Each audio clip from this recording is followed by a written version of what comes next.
En el 1958 se inició tu carrera literaria. ¿Qué fue lo que te empujó a escribir en ese momento?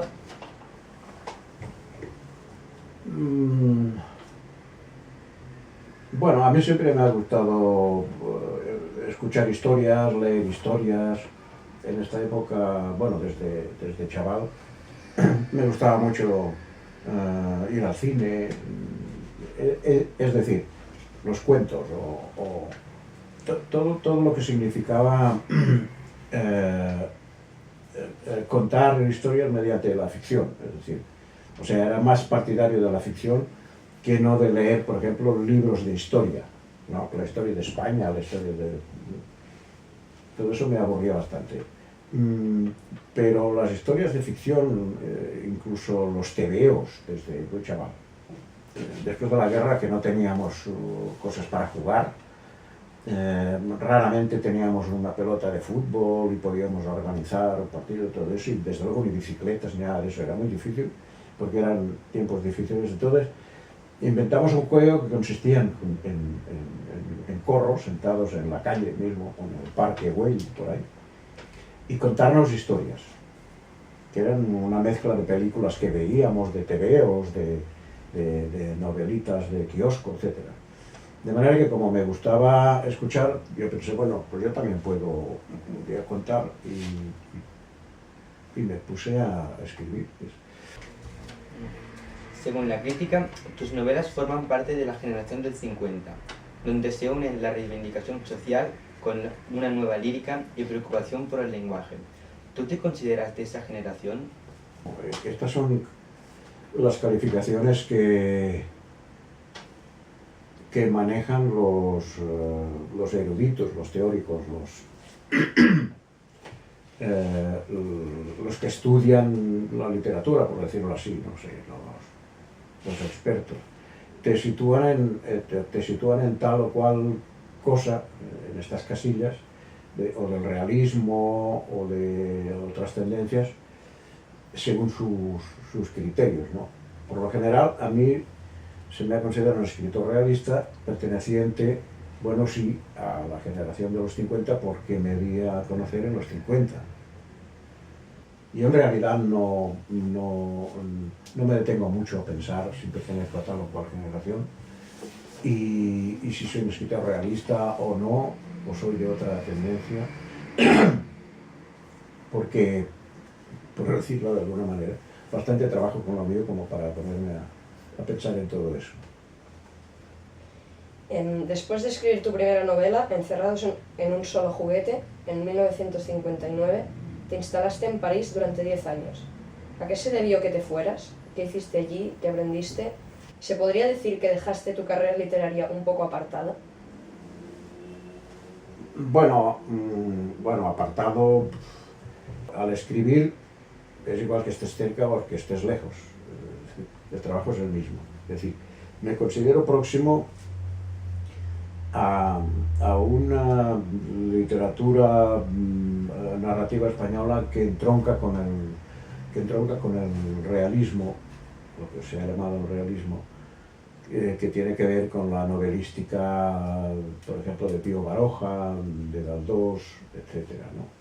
Bueno, y eso, estar próximo a esto, no significa estar en la misma época que ellos, puedo estar 100 años después, ¿no?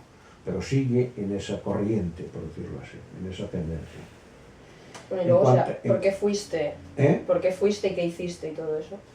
En cuanto a lo de París, sí, eso, bueno, lo de París me fui porque, bueno, aquí se vivía una dictadura.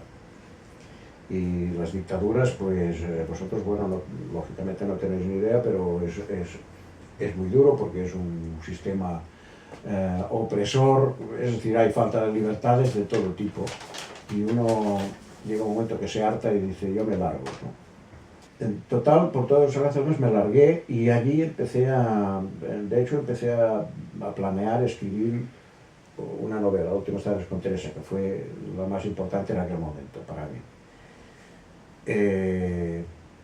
Fue bastante duro porque encontrar trabajo en París tampoco era muy fácil. Bueno, podrías encontrar trabajo fácilmente, pero eran trabajos... Yo encontré uno en el Institut Pasteur, de París que era de garçon de laboratoire, que significa algo así como el chico de los recados en un laboratorio. Ya en Barcelona de nuevo, en el 62, publicaste Esta cara de la luna. ¿Es verdad que actualmente rechazas esta novela? ¿Por qué? Bueno, esta novela, esta sí que la había empezado a escribir cuando me fui a París. La terminé en París deprisa y corriendo porque en una época en que no encontraba trabajo y necesitaba dinero. Estaba bastante jodido, estaba viviendo un poco a costa de algunos amigos y bastante mal. Terminé muy deprisa la novela. De hecho, tenía 2 capítulos, solamente 2, completamente terminados y de los cuales estaba más o menos contento. Pero el resto era un primer borrador muy malo. Lo trabajé un poco así muy deprisa y corriendo y lo envié aquí, lo entregué al editor aquí, en Barcelona, y me dio un anticipo que me ayudó a mantenerme en París. Pero después con los años me he dado cuenta que hice mal, que no se puede rematar un libro de esta manera, que cada libro necesita su tiempo y las prisas son malas, etcétera, etcétera, etcétera. De manera que después no he permitido que se vuelva a reeditar. En 1970 escribiste una de tus mejores novelas, La oscura historia de la prima Montse, la cual constituye tu punto más culminante de madurez narrativa. ¿Crees que es eso verdad? ¿Eras consciente de eso cuando la escribiste? Bueno, de que iba a ser la mejor o todo eso, no, en absoluto no era consciente, nunca me he planteado eso. Además, visto ahora con perspectiva, yo diría que no es la mejor. Hay otras novelas que considero mejores que esta, pero en fin, esta es una opinión personal mía que supongo que no tiene mucho interés desde el punto de vista crítico. Nunca he sido consciente de, ¿cómo te diría yo?, de que lo que estoy haciendo es lo mejor. Siempre espero que lo mejor sea lo próximo. Entre otras razones porque, aunque no estoy descontento de lo que he hecho, de la última que he terminado, sé muy bien que no es tan buena como yo habría deseado que fuera. Después de algunos éxitos, recibiste en 2009 el Premio Cervantes. ¿Qué significó eso para ti? Bueno, un premio siempre a nadie le amarga un dulce. Así que un motivo de alegría, de satisfacción, fue divertido. Y lo de la ceremonia con el rey y la reina y todo eso, y el presidente de gobierno, todo eso, es bastante coñazo, pero bien. Desde el punto de vista estrictamente literario, tiene que ver con un reconocimiento que uno agradece, pero que no es fundamental. Ya está. ¿Ya está? Muchas gracias. Bueno, pues muy bien. Y ahora me tengo que freír.